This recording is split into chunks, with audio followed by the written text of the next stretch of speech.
Tiene la palabra la diputada Gabriela Cerruti. Gracias, presidente. Cada vez que nos encontramos en este tipo de homenajes, nos cuesta mucho hablar sin el nudo en la garganta y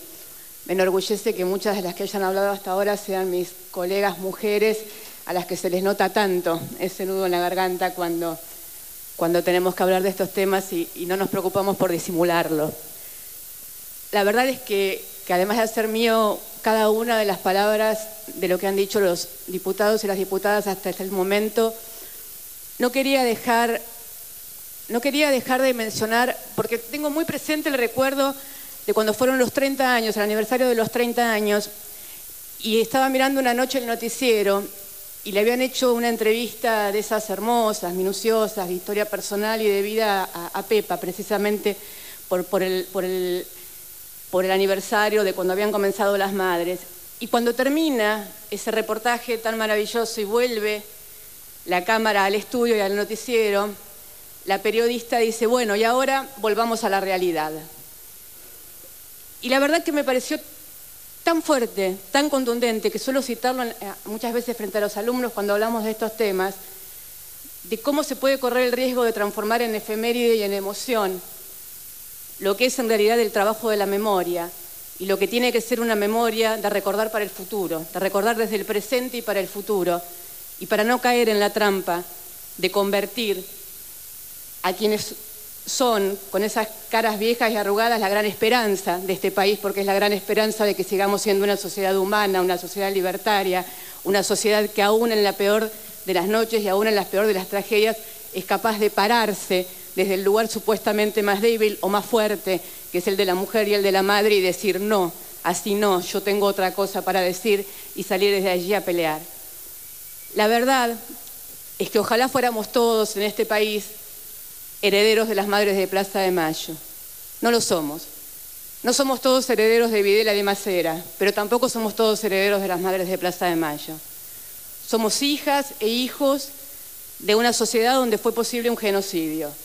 Y donde fue posible porque mucha gente miró para el costado, porque mucha gente fue cómplice,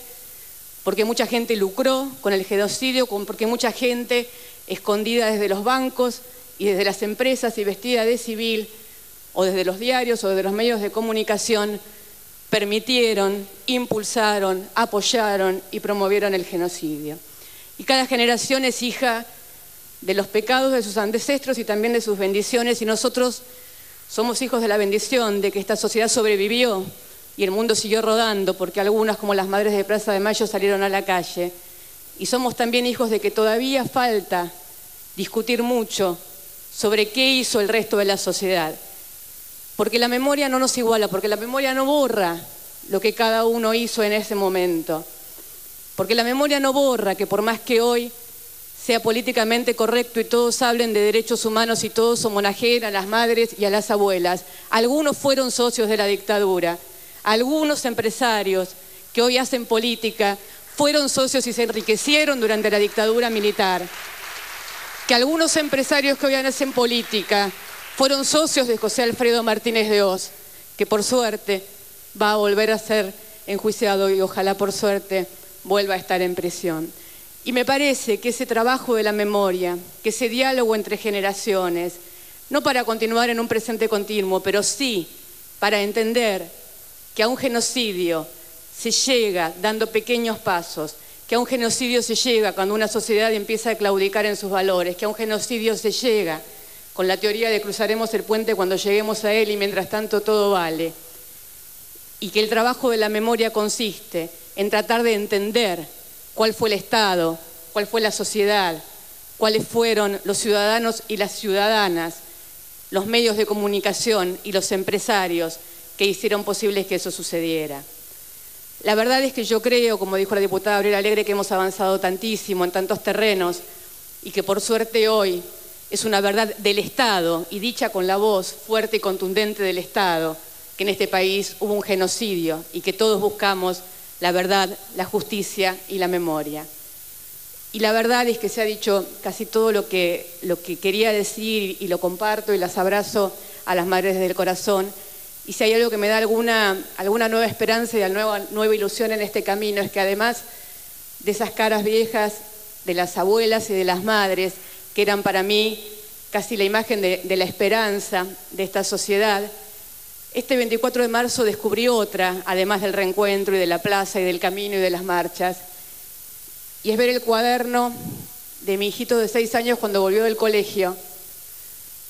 que decía: Día de la verdad, la memoria y la justicia. Hay que respetarse y hay que escuchar al otro. Y me pareció que algo habíamos hecho, que algunos pasos habíamos dado, y que mi hijo va a crecer sabiendo que en este país hubo 30.000 desaparecidos, que en este país hay culpables, también hubo cómplices y también hubo indiferentes, y que este país y esta sociedad pueden ser mejores si nos los proponemos y si sencillamente, como las madres de Plaza de Mayo, aún en el mayor terror, aún cuando la opinión pública y todo indicaba en otro sentido, uno es capaz de pararse y de ir contra la corriente. Gracias, presidente. Gracias, señora diputada.